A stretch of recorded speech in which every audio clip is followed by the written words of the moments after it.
Meaning of deportee. Deportee.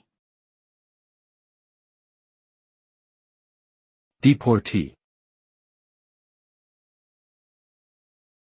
Deportee.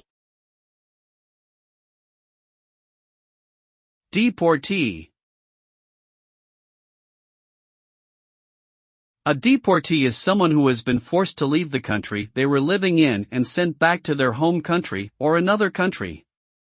This typically happens due to issues with immigration laws or criminal activity.